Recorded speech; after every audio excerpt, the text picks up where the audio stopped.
दोस्तों, मेरा नाम है झिलमिल और आज का हमारा सोशियोलॉजी का टॉपिक है Marxian concept of historical materialism. आज का हमारा मीन्स का सवाल है, analyse Marxian conception of historical materialism as a critique of Hegelian dialectics. तो मार्क्स ने किस तरह से हेजल के डाइलेक्ट्रिक्स के कॉन्सेप्ट को क्रिटिसाइज़ किया था और अपना डाला था, अपना जो थ्योरी है वो डाला था, इसके बारे में बताने को बोला है। तो सिंपल से वर्ड में मैं आपको एक्सप्लेन करती हूँ। हेजल ने बोला था कि जो हम सोचते हैं सोसाइटी उसी के अकॉर्डिंग चेंज होती है। एक डाइलेक्ट्रिक कांस्टेंट क्रिएट होता है। डाइलेक्ट्रिक मतलब दो क्लास जो है जब आपस में टकराते हैं, कॉन्फ्लिक्ट होती है, like upper class and lower class.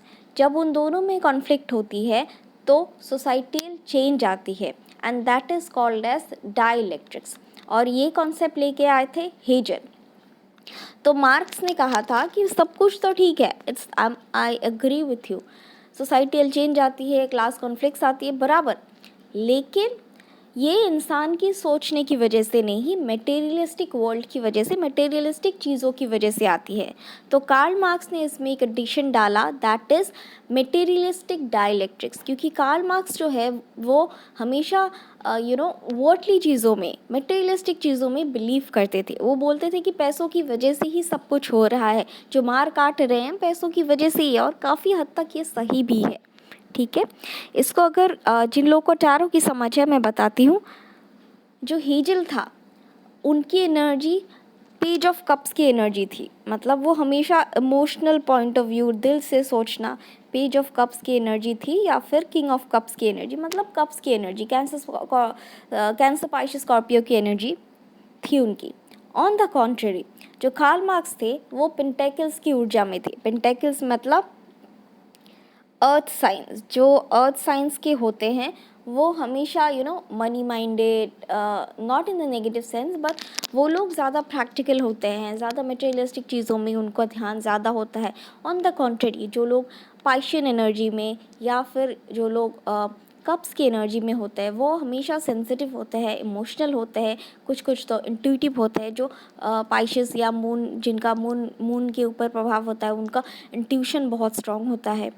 तो इस तरह के जिनको टैरो की समझ है वो समझ में आएगा ये कप्स और पेंटिकल्स के बीच का कॉन्फ्लिक्ट है या फिर वो है। तो शुरू से शुरू करते हैं। इंट्रोडक्शन में हम बात करेंगे कि Marx became interested in the ideas of the counter thesis group and rejected much of the Hegelian thesis. तो मार्क्स ने हेजल के बहुत सारे थेसिस को रिजेक्ट किया और एक काउंटर ग्रुप फॉर्मेशन हुआ था जिन्होंने हेजल के थियरीज़ को, थेसिस को रिजेक्ट किया था। तो मार्क्स भी उस ग्रुप का एक अहम हिस्सा बन चुके थे। जस्ट अ सेक गाइस, मेरा एसी बंद हो गया, मैं ऑन कर लेती हूँ, just a sec. So while giving Hegel, that mighty thinker, credit for developing a number of very important insights, Marx argued that he had applied them incorrectly and thus has reached about the incomplete conclusion about the true nature of reality। तो Marx ने कहा hazel को कि आपने concept उसको portray जो है वो गलत तरीके से किया। ये मैंने पिछली वीडियो में बताया था कि चीज़ों को अगर आप सही ढंग से लोगे तो वो अच्छा निकल के आएगा, और उसी को अगर आप गलत ढंग से पोर्ट्रे करोगे तो वो गलत निकल के आएगा। तो मार्क्स ने भी यही कहा। उन्होंने पूरी तरह से नहीं कहा अरे तुम गलत हो, तुम्हारी सोच ही गलत है, इस तरह से नहीं कहा। उन्होंने हेजल को अच्छा क्रेडिट भी दिया, क्रेडिट दिया of being a that mighty thinker, क्योंकि हेजल ही थे जिन्होंने वो डाइलेक्ट्रिक का कॉन्सेप्ट लेके आए थे। लेकिन उन्होंने कहा कि डाइलेक्ट्रिक्स का जो कॉन्सेप्ट आप लेके आए हो वो किस वजह से लाए हो, किस वजह से ये जो कॉन्फ्लिक्ट होता है या डाइलेक्ट्रिज्म होता है वो आपका सही नहीं है, वो अप्रोच आपका सही नहीं है, तो उसको मॉडिफिकेशन करने की ज़रूरत है, ऐसा कार्ल मार्क्स ने कहा था। सो मार्क्स हिस्टोरिकल मटेरियलिज्म और डाइलेक्ट्रिकल मटेरियलिज्म। तो ये जो है डाइलेक्ट्रिकल मटेरियलिज्म, ये जो डाइलेक्ट्रिक्स का कॉन्सेप्ट है वो लेके आए थे हेजल, लेकिन उसमें मटेरियलिस्टिक व्यू जो है वो लेके आए थे अपने कार्ल मार्क्स। तो इसीलिए इस कॉन्सेप्ट को डाइलेक्ट्रिकल मटेरियलिज्म बोला जाता है। इसको बहुत अच्छे एग्जाम्पल्स के ज़रिए समझेंगे हम। अभी आप लोग आईएएस एस्पिरेंट्स हो, ठीक है, तो आप लोगों में से बहुत सारे ऐसे स्टूडेंट्स होंगे जो इस मूवी से, इस सॉन्ग से बहुत ज़्यादा इंस्पायर्ड होंगे। हाँ, तो किसी किसी का रियल लाइफ इंसिडेंट्स भी होगा। तो यहाँ पे ऐसे सोच चल रही होगी दिमाग में, एक बार मेरा यूपीएससी क्लियर हो जाए फिर तो मैं ये करूँगी, एक बार मेरा यूपीएससी क्लियर हो जाए फिर तो मैं अपने रिश्तेदारों को बताऊँगा या बताऊँगी, एक बार मेरा यूपीएससी हो जाए फिर तो मैं जिस लड़की ने मुझे रिजेक्ट किया उसको तो मैं दिखाऊंगा। इस तरह का होता है, बहुत सारे लोगों में मैंने देखा है, होता है। तो ये देखा है ना, ठुकरा के मेरा प्यार मेरा इंतकाम देखेगी। तो बहुत सारे एस्पिरेंट्स के दिमाग में यही चल रहा होगा, ये तो I am damn sure about that. तो ये होता है, इट्स ह्यूमन नेचर। लेकिन क्या होता है, एस्पिरेंट्स सोचते सोचते सोचते में ही लग जाते हैं, कोई स्ट्रैटेजी नहीं बना पाते। मतलब उनको इतना जुनून बहुत है, बराबर है, एंथुसियाज्म बहुत है, करना है करना है करना है, लेकिन कैसे करना है, रिसोर्सेज नहीं है, किस तरह के बुक्स फॉलो करनी है, किस तरह की स्ट्रैटेजीज लेनी है, किस तरह से फॉलो करने पढ़ना है, किस तरह से अपने डिस्ट्रैक्शंस को करना है, कौन सी बुक्स पढ़नी है कौन नहीं पढ़नी है, इस तरह का उनको नहीं आता। मेरे खुद के भाई को उसको पूरा बनना है, यूएस यूपीएससी बनना है, क्लियर करना है, कैसे, लेकिन क्या पढ़ना है कैसे पढ़ना है उसको आइडिया नहीं है, पेशेंस नहीं है, कुछ नहीं है। तो इस तरह से रिसोर्सेस नहीं होते, या फिर ख्याली पुलाव, दिमाग में सब कुछ बन गया, यूपीएससी बन गया, कोई तो चीफ सेक्रेटरी तक बन गया, पीएम के साथ काम कर रहे हैं दिमाग में, सोच में, लेकिन रियलिटी में क्या है, कुछ भी नहीं हो पा रहा है। GS1 नहीं हो पाया, GS2 नहीं हो पाया, कुछ नहीं हो पाया। तो इस तरह का सीन होता है।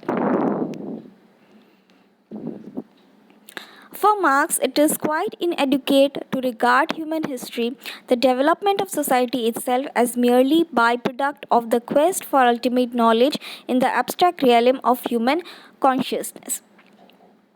तो जैसे हीजल ने बोला था कि इंसान जो सोचता है, इंसान अपनी कॉन्शियस माइंड में जो सोचता है, हम उसी को मैनिफेस्ट करते हैं। या फिर मुझे IAS ऑफिसर बनना है, अगर मैं ये सोच लूँ तो मैं बन जाऊँगा, बिना पढ़े बिना ये करे। This is not true. हाँ, सोचना, डिटर्मिनेशन इज़ इम्पॉर्टेंट, बट इसके साथ साथ आपको रिसोर्सेज की भी ज़रूरत होगी। बुक्स के बिना, नोट्स के बिना आप कैसे पढ़ोगे, क्या करोगे? तो सोचने के साथ साथ आपको प्रॉपर रिसोर्सेज की ज़रूरत होती है। ऐसा मार्क्स ने कहा था कि अकेली सोच से, अकेले आइडिया से आप फतेह नहीं जीत सकते हो, ठीक है। So Marx reverses Hegel's approach by arguing that the quest for knowledge should not begin with abstract conceptions in the realm of ideas, but with a positive analysis of actually existing material things in the real physical world. इसको एक example के ज़रिए समझते हैं। मैं middle class family की लड़की हूँ, ठीक है। तो मैं एक कार अफोर्ड कर सकती हूँ, 2 कार अफोर्ड कर सकती हूँ, मतलब जो कि अराउंड 20-30 लैक्स तक की हो, I can afford that. But अगर मैं कहूँ कि मेरे सपने मेरे को वही चाहिए, 1 करोड़, आई थिंक टेल्सा कार होती है, 50 lakhs, I don't have knowledge about cars देना। तो 1 करोड़ की गाड़ी अगर मैं अफोर्ड करूँ, मतलब बोलूँ, चाहूँ कि मेरे को 1 करोड़ की गाड़ी चाहिए, तो that is not feasible for me. वो बहुत टाइम लग जाएगा, बहुत साल लग जाएंगे, बहुत ज़्यादा सेविंग्स करनी पड़ेगी, बहुत कुछ करना पड़ेगा, तब जाके मेरे पास शायद वो होगा, ठीक है। तो यहाँ पे इसको एक सिंपल से वर्ड में समझाते। कार्ल मार्क्स का ये कहना है कि चद्दर उतनी ही फैलानी चाहिए जितना पैर है, जैसा अपना मुहावरा है, जितना पैर हो चद्दर उतनी फैलानी चाहिए। इस तरह का कोई तो मुहावरा है, मेरे को इतना याद नहीं है, जस्ट अ सेक कोई आए।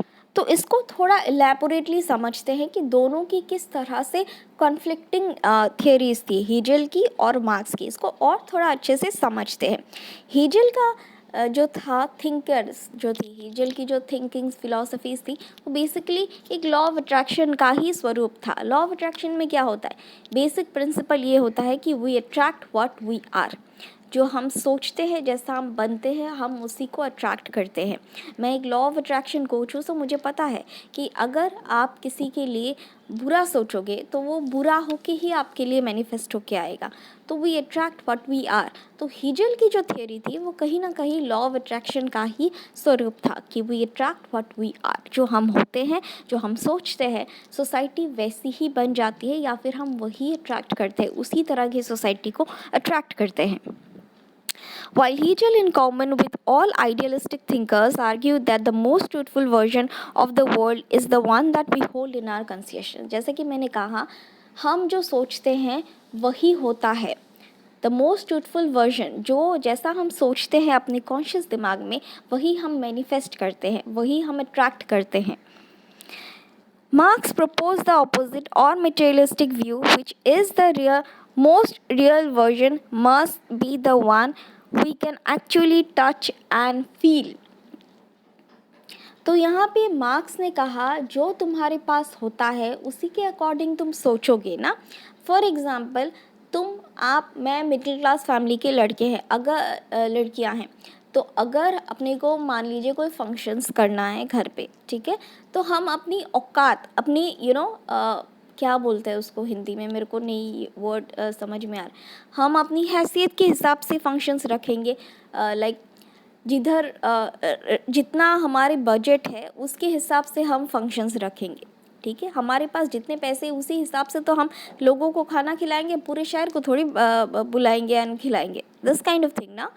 तो ये मार्क्स ने यही कहा कि औकात के हिसाब से चलना चाहिए ना। अगर तुम सोचोगे कि तुम्हें ताज में पार्टी देनी है, पूरे शहर को इनवाइट करना है और तुम्हारे पास बजट है 50,000 रुपये ओनली, तो दिस इज़ नॉट फीसिबल। तो पहले अपना बजट देखो। आप किधर भी बुकिंग करने जाते हो, कुछ भी बुकिंग करते हो, तो वो लोग यही पूछते, या फिर आप किसी रेस्टोरेंट में जाते हो, रेस्टोरेंट नहीं, किसी ज्वेलरी शॉप पे जाते हो, तो आप बोलते हो कि हमको ज्वेलरी दिखाओ, तो पहले जो ज्वेलरी ओनर है वो ये बोलते हैं आपका बजट बताओ, तो बजट के हिसाब से ही वो आपको चीज़ें दिखाते हैं। तो same thing with the society. जितना आपके पास बजट है, जितना आपके पास रिसोर्सेज है, उसी के हिसाब से आपकी सोसाइटी गठन होगी। अगर आपका बजट थोड़ा कम है तो आप लोअर मिडिल क्लास के होगे, अगर आपका थोड़ा सा हाई है तो मिडिल क्लास के, या फिर और बहुत ज़्यादा मतलब अंधाधुन पैसा है तो सुपर क्लास के, सुपर हाई क्लास के। तो इस तरह के जो है मतलब पैसों के ऊपर डिपेंड होता है सब कुछ, ऐसा मानना मार्क्स का है, ठीक है जी। So if we want to know about the real reality and provide a truthful account of it, social theory must begin with an analysis of real things and not become preoccupied with their ideal representation in our thoughts. तो social reality क्या है, उन चीज़ों के ऊपर depend होने चाहिए जो हम टेंजिबल होती है, जो जिसे हम टच कर सकते हैं, जिसे हम देख सकते हैं कि भाई हाँ ये है। हमारे दिमाग में ख्याली पुलाव में पता नहीं क्या ही कर लेते हैं हम लोग, तो आईएएस ऑफिसर बन गए, कोई तो पीएम भी बन गया। तो ऐसा नहीं होता। जो सच में है रियलिटी, सोसाइटी उसी के ऊपर बेस्ड है, किसी के सोच के ऊपर, किसी के कॉन्शियस के नेस के ऊपर बेस्ड नहीं है, ऐसा मार्क्स ने कहा। इसको मार्क्स ने क्यों बोला, उनके एजम्पशंस क्या थे, इसके बारे में अब हम आगे की स्लाइड्स में डिस्कस करेंगे। तो मार्क्स ने बोला कि इंसान जो है वो सोसाइटी का प्रोड्यूसर भी है और सोसाइटी का एंड प्रोडक्ट, यानी कि सोसाइटी का रिजल्ट भी है। किस तरह से ये खुद ही प्रोड्यूस करते हैं और खुद ही प्रोडक्ट है। तो man is the producer and the product of the society, ठीक है जी। Because we are bound by social norms. इसको एक एग्जाम्पल के ज़रिए समझते हैं। मान लीजिए ये नोबिता, ठीक है, इसके पापा जो है वो डॉक्टर है, तो इसके चाचा जी डॉक्टर है, इसके मम्मा डॉक्टर है, पूरा जो हिरार्की है वो पूरा डॉक्टर का है। लेकिन ये अलग बन गया, इसको बनना पेंटर। तो उसने बोला कि पापा मैं डॉक्टर नहीं बनना चाहता, मैं तो पेंटर बनूंगा, मेरे को पेंटर बनना है, सब मुझे अपने भाइयों की तरह डॉक्टर नहीं बनना है, ठीक है। तो वहाँ पे उसके पापा ने वो स्पीच दिया कि जो थ्री इडियट्स में पापा ने बोला था ना कि हाँ फोटोग्राफर बनोगे, ये करोगे, वो करोगे। तो इस तरह से पापा ने बोला कि हमारी पूरे ख़ानदान का नाम कटा दिया तुमने कि पेंटर बनेगा। बोलेंगे शर्मा जी का लड़का क्या करता है, अरे हमारा लड़का तो पेंटर है, कुछ काम नहीं करता। तो इस तरह का नॉर्म्स बन गया कि पापा डॉक्टर है तो डॉक्टर तो बनना ही पड़ेगा, इस तरह का बन गया। तो सोसाइटियल नॉर्म्स को आप ब्रेक नहीं कर सकते हो। आप सोसाइटी के कुछ नॉर्म्स है, कुछ फैमिली के नॉर्म्स है, उसके अंदर आप बंधे हुए रहते हो। तो man is the producer of society and the product of society as well. Now let us discuss the underlying assumptions of this materialistic value of Marx. Marks ने इस तरह का materialistic value क्यों डाला था, क्या reasons थे, क्या assumptions थे, इसको भी हम लोग discuss करते हैं। So in Marx's view, man is essentially a social being. Marx regards man as both the producer and product of society. Man makes society and himself by his own actions. History is therefore the process of man's self-creation. तो man जो है वो society को बनाता है by his own action. जैसे कि आपने इस एग्जाम्पल में देखा कि डॉक्टर का बेटा डॉक्टर ही बनना चाहिए, ये रूल किसने बनाया? ये उसकी फैमिली में ही रूल बना था कि हाँ पूरे जनरेशन टू जनरेशन डॉक्टर ही बन रहा है तो डॉक्टर ही प्रोड्यूस करेगा। अपनी फैमिली में तो कोई और कुछ बनेगा ही नहीं, डॉक्टर का बेटा डॉक्टर ही बनेगा। तो ये रूल्स जो है वो इंसान ही बनाते हैं और इसका एंड रिजल्ट जो है वो इंसान ही होता है। History is therefore the process of man's self-creation, yet man is also a product of society. History क्या है?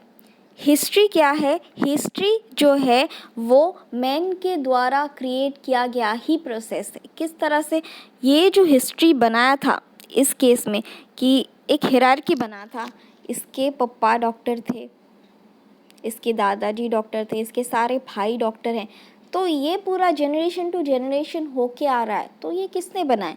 इसकी फैमिली ने ही बनाया ना। तो हिस्ट्री जो है, history is a process which is created by man. भगवान आके नहीं बनाते हिस्ट्री, इंसानों की कांड की वजह से, इंसानों की हरकतों की वजह से ही हिस्ट्री होती है। ठीक है जी।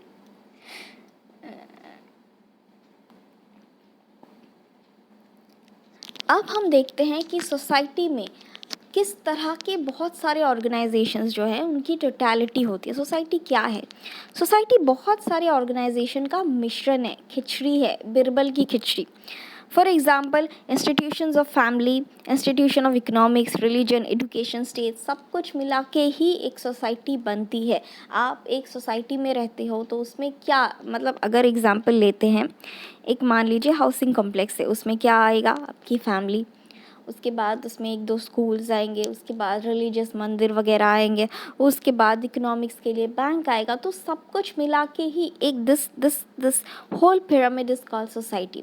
सोसाइटी क्या है? इन सब का एक इंटरलिंक्ड मिश्रण है। एक भी ऑर्गन अगर नहीं रहा तो सोसाइटी को चलने में बहुत तकलीफ होती है। ठीक है। तो मार्क्स ने लेकिन कहा कि इन सारे ऑर्गेनाइजेशंस में ये जो इकोनॉमिक्स वाला पार्ट है वो सबसे ज़्यादा अहम भूमिका निभाता है in this pyramid of society. क्योंकि पैसे होंगे तभी तो बाकी सारी ऑर्गेनाइजेशंस चलेंगी, पैसे होंगे इकोनॉमिक्स चले, इकोनॉमिकली स्टेबल होगी तभी तो एजुकेशन कर पाओगे, पैसे होंगे तभी तो रिलीजियस एक्टिविटीज़ चलेगी, पैसे होगी तभी तो फैमिली चलेगी। तो बेसिकली मार्क्स का ये मानना था कि पैसे हैं तो लोग पूछेंगे कैसे हैं।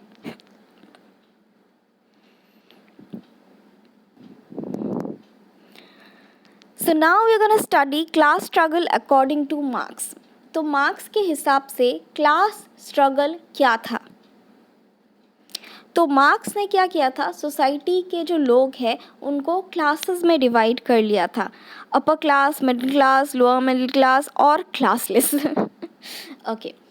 तो यहाँ पे उन्होंने क्लासेस में डिवाइड कर लिया। जाहिर सी बात है पैसों की बेसिस पे, जिनके पास अंधाधुंध पैसे हैं उनको अपर क्लास, जिनके पास थोड़े कम पैसे हैं उनको मिडिल क्लास, जिनके पास थोड़े और कम पैसे हैं उनको लोअर क्लास, और जिनके पास बिल्कुल भी पैसे नहीं वो classless. The history of human society is a process of tension and conflict. जो सोसाइटी बनी है वो ऐसी हंसती खेलती हम साथ साथ है वाला पिक्चर नहीं है। It is a history, it is a picture of conflict. क्योंकि कॉन्फ्लिक्ट क्यों हुआ? According to Marx, apart from the communities based on primitive communism at the dawn of history, all societies are divided into social groups known as class.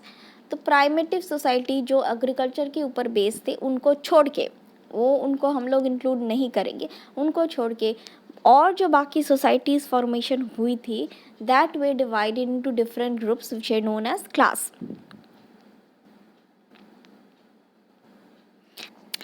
अब हम बात करेंगे classes तो बन ली. अब क्लासेस के जो लोग हैं like for example upper class and the middle class, उनमें रिश्ता क्या है. अगर उनमें आपको रिश्ता जानना है तो कोई भी पुराना हिंदी फिल्म आप देख लो जहाँ पे अपर क्लास की लड़की को के पापा इस तरह का सीन होता था कि क्लास की वजह से जो है हमारा क्लास ये है, हम ऐसे लड़के के साथ शादी क्यों करेंगे and all that kind of thing so call stereotypical things. तो अगर आपको पता ही है, सब लोग को पता ही होता है, देखते ही हैं, तो ये तो बहुत कॉमन इशू हो गया है.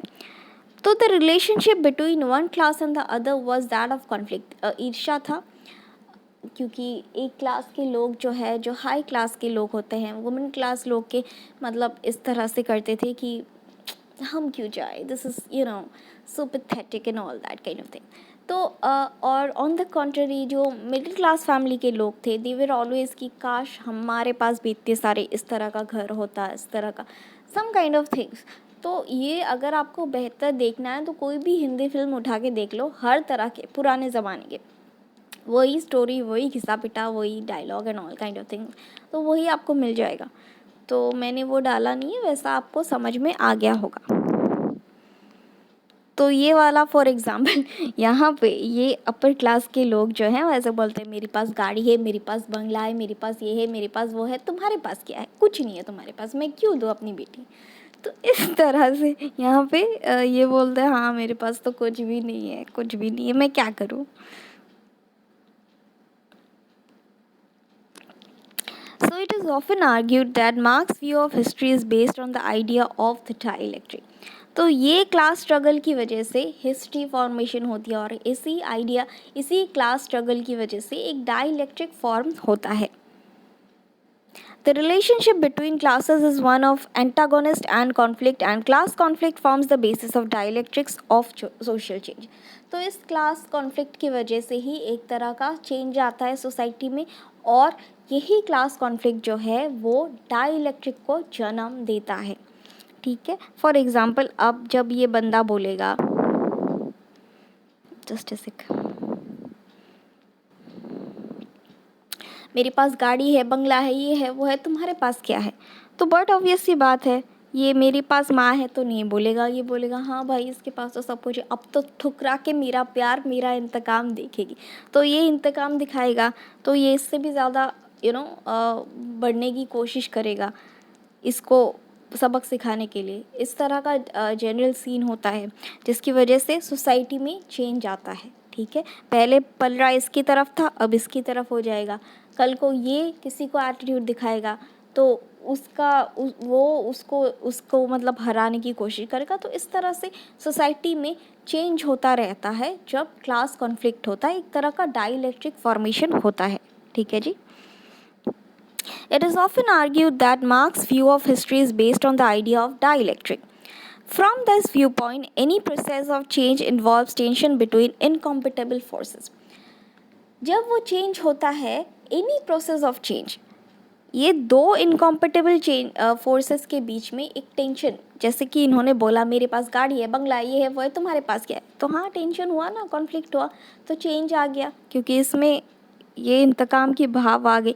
मेरे को चैलेंज किया ना, तुझे 2 महीने बाद दिखाऊंगा कि मैं क्या कर सकता हूँ. इस तरह से अपने बहुत सारे एस्पिरेंट्स जो है वो यही सोच रहे होंगे, इसको तो मैं बताऊंगा एक बार IPSC क्लियर हो गया तो. लेकिन ऐसा नहीं होता है, ये नहीं होता. मतलब बिना स्ट्रैटेजी के आप ख्याली पुलाव बनाओगे तो कुछ नहीं होगा.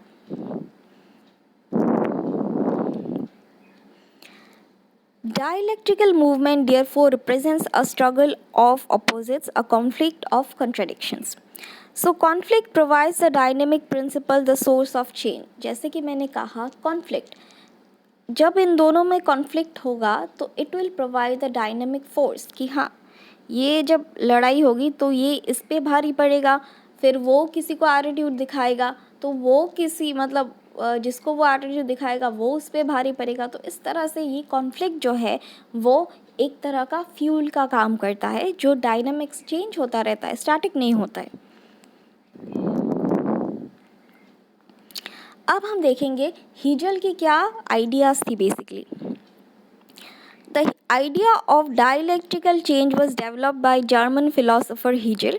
He applied it to the history of human society and in particular to the realm of ideas. Hegel saw historical change as a dialectical movement of men's ideas and thoughts.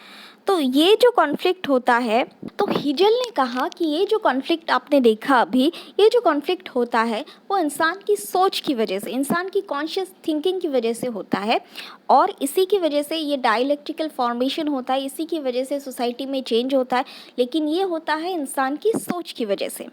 Marks ने इस चीज़ को बदला कि हाँ dielectrics होता है, conflicts होता है, ये सब ठीक है, लेकिन ये इंसान की सोच की वजह से नहीं, ये मटेरियलिस्टिक चीज़ों की वजह से होता है।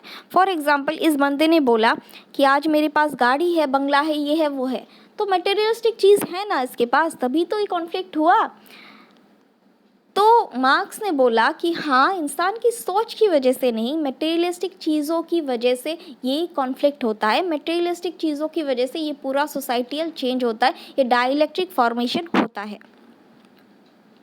तो इसीलिए मार्क्स ने इसको नाम दिया डायलेक्ट्रिकल मटेरियलिज्म। ठीक है, इसको एक सिंपल से एग्जाम्पल में समझते हैं। सो मान लीजिए यहाँ पे शिनचैन के मॉम डैड ने हिमावारी के लिए जो है एक टॉय लेके आए। हमेशा वो शिनचैन के लिए लेके आते हैं, लेकिन हिमावारी जो है वो छोटी सी है, तो उनके लिए छोटी सी टॉय लेके आया। तो शिनचैन जो है वो अपने पापा को बोलता है हिमावारी के लिए लेके आया, मेरे लिए नहीं लेके आया। तो उसके पापा ने बोला कि तुम्हारे लिए तो हम हर बार लाते हैं, इस बार इसके लिए, क्योंकि हिमावारी छोटी है तो इसके लिए लेके आए। तो तब शिनचैन बोलता है एक छुटकी टॉय की कीमत तुम क्या जानो पप्पा। तो इस तरह से टॉय की वजह से इन दोनों में, भाई बहन में झगड़ा हो जाता है, जो कि काफ़ी सारे घरों में भी होता है टॉयज़ की वजह से। ये वो मेरे घर में तो छोटे जब मैं थी तब तो बहुत ही भयानक होते थे मेरे भाई के साथ चीज़ें, खासकर चॉकलेट्स को लेके लेकिन अभी नहीं होते, अभी खुद ही देता है वो कि लो तू ही खा, मैं नहीं खाऊंगा। So as a result of the priority he gives to economic factors to material life, Marx's view of history is often referred to as dialectic materialism. So since men's ideas are primarily a reflection of the social relationship of economic production, they do not provide the main source of change. तो यहाँ पे इन दोनों भाई बहन के बीच में झगड़ा किस वजह से हुआ? टॉय की वजह से। टॉय क्या है? Materialistic thing. तो मटेरियलिस्टिक चीज़ों की वजह से कहीं ना कहीं झगड़ा होता है, ऐसा जो है वो मार्क्स का मानना था। It is in contradiction and conflict in the economic system that major dynamics in the social change lies. तो मार्क्स ने कहा कि हमारी इकोनॉमिक सिस्टम में थोड़ी बहुत ऊपर नीचे होती है या फिर चेंजेस होती है, जिसकी वजह से ये पूरा कॉन्फ्लिक्टिंग नेचर होता है। कोई कोई के पास कम पैसे होते हैं, कोई कोई के पास ज़्यादा पैसे होते हैं, जिसकी वजह से ये क्लास स्ट्रगल होता है, पैसे ज़्यादा लेने की चाह होती है, भूख होती है, और इस वजह से स्ट्रगल होता है, सोसाइटियल चेंज होता है। सब चीज़ों का रूट कॉज है पैसा, इकोनॉमिक्स, ये मार्क्स का कहना है। तो ये हमारे वीडियो का एंड। जैसे कि आपको पता है कि मैं कंक्लूजन एक्सप्लेन नहीं करती हूँ, तो कंक्लूजन आपको जो भी समझ में आया खुद ही लिखिए। तो ये हमारे वीडियो का एंड। आज के लिए बस इतना ही, कल फिर मिलेंगे कुछ नए लेक्चर्स के साथ। Thank you.